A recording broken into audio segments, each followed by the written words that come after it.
안녕하세요, 김효연입니다.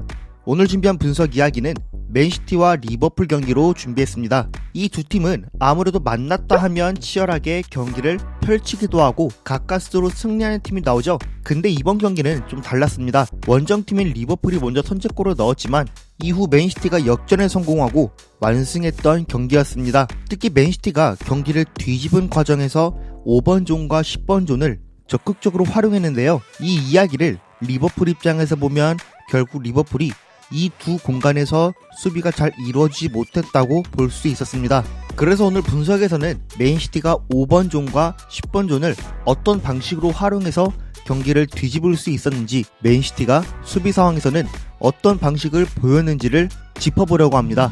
양 팀의 선발 명단을 봤을 때 포메이션은 경기 흐름에 따라 달라졌지만 4-3-3을 기반으로 경기를 운영했습니다. 먼저 맨시티의 후방 빌드업 상황부터 보면 펩은 포백을 아예 센터백 성향이 강한 선수들로 배치했습니다. 물론 아케와 존 스톤스는 변칙적인 움직임을 가져가는데요. 존 스톤스는 로드리 옆으로 가서 아예 수비형 미드필더처럼 배치되고, 아케는 센터백 라인에 붙어서 변칙적인 백3를 구축할 수 있는 포지셔닝을 보였습니다.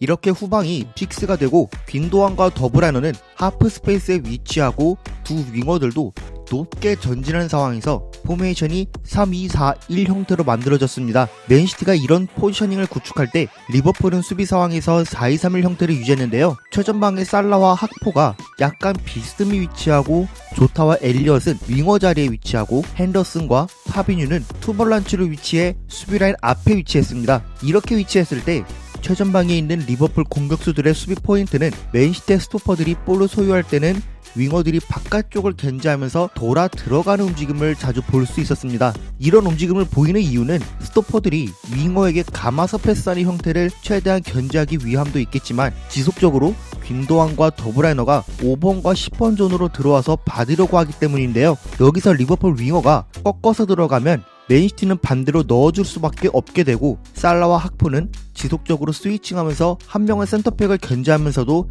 남은 한 명은 수비형 미드필더를 견제하기 때문에 4-2-3-1 형태가 만들어지고 맨시티가 반대편으로 몰리게끔 만들었습니다. 다만 이 과정에서 살라와 학포가 빠른 타이밍에 가운데 위치한 선수에게 압박해주고 남은 한 명이 미드필더에게 붙어줘야 하는데, 기본적으로 가운데 센터백에게 나가는 타이밍이 한 템포씩 늦다 보니 로드리와 존 스톤스 사이에 껴서 수적으로 불리했기 때문에 이 지역에서 볼 투입을 쉽게 허용했습니다. 또 이 공간에서의 볼 투입도 쉽게 만들 때 리버풀의 두 윙어는 반대편으로 좁혀졌을 때의 간격을 좁혀서 수적으로 동료를 만들려는 게 아니라 애초에 스토퍼를 통해 측면으로 나가는 루트만 견제하고 있기 때문에 파비뉴나 핸더슨은 지속적으로 앞에 나가서 학포와 살라가 겪는 수적 분리를 커버해줄지, 아니면 사이드로 쭉 빠지는 귄도안이나 더브라이너를 견제할지 여기서 딜레마가 생길 수밖에 없었는데요. 여기서 두 선택지 중 한 선택지를 확실하게 정해서 수비할 경우 다른 한 공간에서 쉽게 풀 수 있기 때문에 이 지역에서 수적으로 분리했던 게 굉장히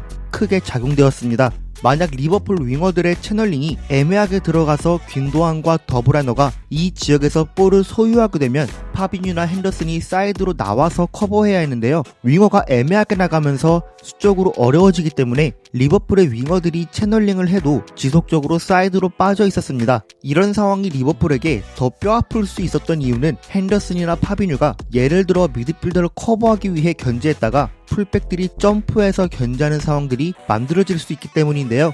풀백이 지역을 점프해서 앞으로 나오는 도중에 사이드로 빠지면 윙포워드는 프리로 위치하게 되고 리버풀 센터백들과 윙포워드의 거리는 당연히 멀어지기 때문에 그릴리시와 마레즈 같이 안쪽으로 치고 들어오는 선수들한테 정말 좋은 환경이었습니다. 이후 여기서도 윙포워드가 1대1로 밀고 가는 게 아니라 최대한 안쪽으로 들어오면 이미 앞전에 사이드로 공급해준 선수는 뒤에서 백업을 해주고 있기 때문에 다른 미드필더가 링크업 해줄 포지셔닝을 잡고 반대편 윙포워드는 전환되어 받을 준비를 하는데요. 여기서 받고 또 돌려주면 리버풀의 수비 라인은 좁아질 수밖에 없기 때문에 측면 전환이 치명타일 수밖에 없었습니다. 이런 상황은 시티의 첫 번째 득점 상황에서 볼 수 있습니다. 살라와 학포가 나란히 위치하지만 학포가 디아스를 대응하고, 이 상황은 살라가 수비형 미드필더를 견제하는 게 아니라 두 미드필더가 아예 시티의 투볼란치를 견제하면서 중앙에 집중된 형태였습니다. 이런 형태에서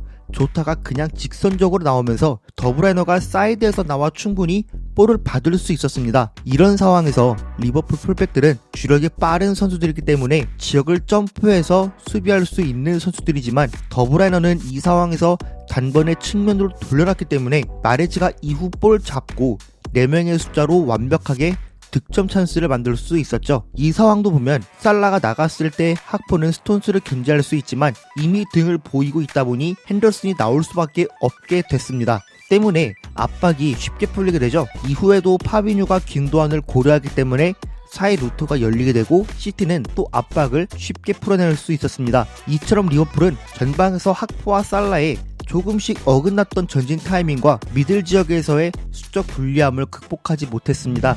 그럼 펩은 수비는 어떤 식으로 준비했을까요? 펩도 리버풀을 상대로 4-2-3-1 수비 포메이션을 선택했습니다. 다만 리버풀과 맨시티의 차이점은 맨시티는 전방에서 확실한 채널링을 통해 한쪽에서 완전히 수적 동률로 묻어버리려고 한 점입니다. 원톱인 알바레즈가 방향을 정하고 측면으로 몰아가기 시작할 때 윙포워드들은 항상 센터백을 견제할 준비를 하고, 만약 풀백 쪽으로 골키퍼가 길게 패스한다면 아케나 존스톤스는 풀백들이 향해 이동해 최대한 못 나오게 1대1로 묻으려고 했는데요. 이 과정에서 지속적으로 더브라이너와 로드리, 균도안은 어떤 곳으로 볼이 이동하냐에 따라 유연하게 위치 변화를 가져가면서 견제하고 한 선수가 내려가는 움직임으로 리버풀의 변칙적인 움직임을 견제하고자 했습니다. 맨시티가 보여준 이 수비 전술은 리스크가 상당히 컸던 전술이었습니다. 우측 풀백이었던 존 스톤스는 발이 빠른 편이 아니었기 때문에 이동하는 과정에서 주력이 느리다 보니 쉽게 풀리기도 했는데요. 이렇게 쉽게 풀리면 후방에 3명의 수비수만 남게 되고 인터라인 갭이 넓어지면서 리버풀이 활용하기 굉장히 좋은 환경들이 발생되었습니다. 리버풀의 득점 장면을 보면 이 상황이 유일하게 맨시티의 중원 수비가 제대로 이루어지지 못한 장면입니다. 때문에 파비뉴가 프리로 위치하게 되는데, 여기서 더브라이너가 핸더슨과 파비뉴 사이에서 리버풀이 빌드업하는 방향에 따라 한 명한테 가깝게 붙어줘야 했는데요. 또 균도안과 로드리는 남은 수비형 미드필더 한 명을 견제해주거나 밑에 위치에서 학포와 엘리엇을 같이 압박하거나 상황에 따라 한 명은 남기면서 완전히 한 측면에서 묻는 것이 핵심이었습니다. 그런데 이런 상황에서 프리 상황이 발생된 부분을 떠나서 두 풀백이 상대 풀백을 견제하기 위해 지역을 점프해서 나가야 했기 때문에 여기서 지금처럼 애매하게 나가거나 확실하게 상대 풀백을 묻어주지 못하면 두 센터백 사이 간격이 커버하기 어려울 정도로 넓어지기 때문에 리스크가 굉장히 컸습니다. 때문에 리버풀은 후방에서 볼을 되찾고 나서 살라나 조타가 센터백 사이 공간이 넓어진 틈을 통해 들어갈 수 있도록 볼을 넣어줄 필요도 있었습니다. 제가 오늘 준비한 분석은 여기까지입니다. 재밌고 유익하게 보셨다면 구독과 좋아요 부탁드리고 여러분들의 경기에 대한 의견도 댓글로 남겨주세요. 감사합니다.